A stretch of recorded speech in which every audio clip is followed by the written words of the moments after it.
L'option sciences économiques est un cours concret qui vise à comprendre le monde dans lequel on vit. Par exemple, en 2e, 3e, 4e secondaire, on étudie le comportement des ménages, l'organisation d'entreprises, la comptabilité. Tandis qu'au 3e degré, on aborde des sujets plus complexes comme la politique monétaire, la politique budgétaire, l'internationalisation des entreprises ou la croissance économique, par exemple. Alors, le grand avantage de l'option sciences économiques, c'est que c'est un cours actif qui mêle des visites, des projets et la participation à des concours. On va par exemple au musée de la Banque nationale de Belgique, on va visiter la Chambre des représentants chaque année. Au niveau des projets, les élèves de 5e secondaire participent aux mini-entreprises.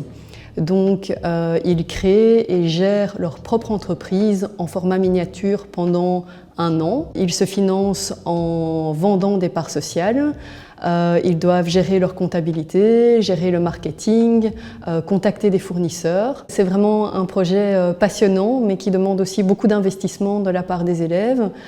Et cet investissement se fait en grande partie en dehors des heures de cours, que ce soit dans le contact avec les fournisseurs ou la gestion de leur comptabilité. Mais la plus grosse partie, évidemment, c'est la vente. Alors, certains élèves ont déjà participé à ce qu'on appelle un Innovation Camp.